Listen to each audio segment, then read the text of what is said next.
Praise lord. ప్రభుని యేసుక్రీస్తు నామంలో మీ అందరికీ నా యొక్క వందనాలు. అందరూ బాగున్నారా? ప్రతిదినం దేవుని యొక్క వాగ్దానం ద్వారా మీరు బలపరచబడుతున్నారని ఆశిస్తున్నానండి. మరి ఉదయకాల సమయంలో దేవుని యొక్క వాగ్దానాన్ని చదువుకుందాము. ఇర్మియా గ్రంథము 29వ అధ్యాయము 13వ వచనము.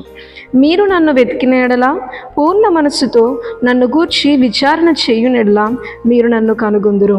చాలా చక్కటి వాగ్దానాన్ని ఈరోజు దేవుడు మనకు అందిస్తున్నాడు. ఒకసారి ఆలోచించండి, మన స్థాయి ఏంటి, దేవుని స్థాయి ఏంటి? మన స్థాయి కంటే ఆయన స్థాయి ఎంతో గొప్పది. నువ్వు అపాయింట్మెంట్ కోసం, గొప్పవారి అపాయింట్మెంట్ కోసం గొప్పవారిని కలవాలి, సంపన్నులతో స్నేహం చేయాలని వాళ్ళని చాలా వెతుకుతావు. కానీ కొన్ని టైంలో వాళ్ళు మనకు దొరకవచ్చు, దొరకకపోవచ్చు. కానీ దేవుడు అంటున్నాడు ఏంటంటే, రాజులకు రాజు, ప్రభువులకు ప్రభువు, గొప్పవారికి గొప్పవాడైన దేవుడు అంటున్నాడు ఏంటంటే, నువ్వు నన్ను వెతికితే నేను నీకు కనబడతాను అని దేవుడు ఈరోజు మనతో మాట్లాడుతున్నాడు. పూర్ణ మనసుతో నా గురించి విచారణ చేస్తే నేను నీకు కనపరుచుకుంటానని దేవుడు ఈరోజు మనకు వాగ్దానం చేస్తున్నాడండి. అవును, దేవుని కనుదృష్టి ఎప్పుడు ఎవరి మీద ఉంటుంది అని అంటే, ఎవరైతే దీన స్థితిలో ఉంటారో, ఎవరైతే ఏమీ లేని స్థితిలో ఉంటారో వాళ్ళు దేవుని హృదయపూర్వకంగా వెతికినలా ఖచ్చితంగా దేవుడు వాళ్లకు తను తాను కనపరుచుకుంటా ఉంటారండి. ఎందుకంటే దేవుడు మనతో ఉండాలనుకుంటున్నాడు. ఆయన మనసు ఎప్పుడు ఎవరైతే ఆయన కోసం విచారణ చేస్తారో వారి మీద ఉంటుందండి. ఆయన స్థాయి వేరు, మన స్థాయి వేరే అయినప్పటికీ కూడా నేను నీకు కనపరుచుకుంటాను, నా మహిమ కలిగిన కార్యాలను నీ జీవితంలో నేను చేస్తాను, ప్రత్యక్షం చేస్తాను అని దేవుడు ఈరోజు మనతో మాట్లాడుతున్నాడు. కాబట్టి మనం ఆయన్ని వెతకడానికి ప్రయత్నిద్దామండి. ఎన్నో అవసరాలు మనకు ఉంటాయి కదండి, ఎన్నో అవసరాలు మనకు ఉంటాయి.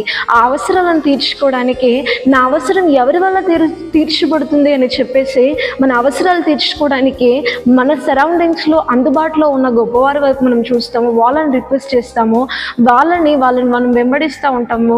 ఇంకా గొప్పవారితో మాట్లాడాలని, గొప్పవారి అపాయింట్మెంట్ కోసం మనం ఎదురు చూస్తూ ఉంటాము. కానీ వాళ్ళు నీకు సరైన సమయాన్ని ఇవ్వకపోవచ్చు, వాళ్ళు నీకు మంచి టైం వాళ్ళు కేటాయించినతో మాట్లాడకపోవచ్చు, ఒకవేళ మాట్లాడినా కానీ నీ అవసరతలు తీర్చకపోవచ్చు. కానీ దేవుడు అంటున్నాడు ఏంటంటే, నువ్వు నన్ను వెతికితే పూర్ణ మనసుతో నీవు ఎప్పుడైతే నన్ను వెతుకుతావో అప్పుడు నేను నీకు కనపరుచుకుంటాను అని దేవుని యొక్క వాక్యం అనేది మనకు సెలవిస్తూ ఉన్నది. ఇన్ని రోజులు మనం మనుషుల కోసం వెతకమేమో, గొప్పవారి కోసం వెతకమేమో, ఇంకా మన ఖ్యాతిని సంపాదించుకోవడానికి వెతకమేమో, దేని కోసమో వెతకమేమో, డబ్బు కోసమో, ఆస్తుల కోసమో, వీటి కోసమో వెతకమేమో. కానీ దేవుడి కోసం నువ్వు వెతికితే, ఏదైతే నువ్వు ఇన్ని రోజులు వెతకవో అది నేను వెతుక్కుంటూ వస్తుందండి.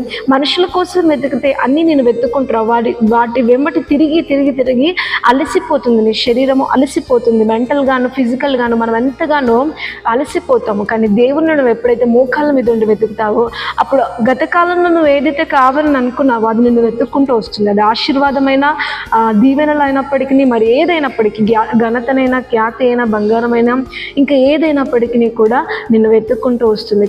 కాబట్టి దేవుడు అంటున్నాడు, నన్ను వెతకండి అని. నన్ను వెతికిన ఎడల నేను నీకు కనపరుచుకున్నాను. దేవుడు నీకు కనబడితే నువ్వు ఏది అడిగినా కానీ ఆయన ఇస్తాడు. కాబట్టి నన్ను వెతకండి అని దేవుడు అంటున్నాడు. నువ్వు వెతికితే ఆయన మౌనంగా ఉండేవాడు కాదు, కానీ ఎవరైతే దేవుణ్ణి వెతుకుతారో వాళ్ళ మీద ఆయన మనస్సు అనేది ఉండడం జరుగుతుంది.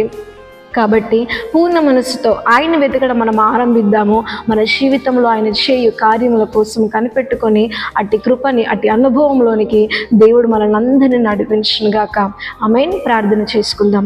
పరలోకమందున్న మా తండ్రి, నీకు మహిమ కలుగును గాక. చాలా చక్కటి వాగ్దానాన్ని ఈరోజు మాకు అందించావు ప్రభువా. మేము వెతికిన ఎడల పూర్ణ మనసుతో నిన్ను గూర్చి, మాకున్న టెన్షన్స్ గురించి అయినా, మాకున్న కలవరాలను గురించి అయినా విచారణ చేయక ప్రభువా, నిన్ను గూర్చి మేము విచారణ చేస్తే ప్రభు మా కొరతలు, మా లోట్లన్నీ నువ్వు తీరుస్తావని, నిన్ను నీవే స్వయంగా మాకు కనపరుచుకుంటావని రోజు మాకు వాగ్దానం చేసినావు తండ్రి. అయా, నీకు మొరపెట్టు వారికి నువ్వు సమీపముగా ఉన్న దేవుడవు తండ్రి. నీవు సమీపస్తుడవిన, నిజముగా మొరపెట్టు వారికి సమీపస్తుడవిన దేవుడవు కనుక అనేకులు నిన్ను వెతికి తండ్రి నిన్ను చూచుటకు సహాయం చేయండి. నీ కార్యాలను వారి జీవితంలో అనుభవించుటకు సహాయం చేయండి అయ్యా. పూర్ణ మనసుతో, పూర్ణ హృదయంతో మేము నిన్ను వెతికి తండ్రి మా జీవితంలో తండ్రి ఒక మేలైన అనుభవంలోనికి మేము వెళ్ళుటకు సహాయం చేయండి. నమ్మిన ప్రతి జీవితంలోనూ ఈ వాగ్దానాన్ని నెరవేర్చమని ప్రభు యేసుక్రీస్తు నామములో అడిగి వేడుకొంచున్నాం తండ్రి. ఆమేన్.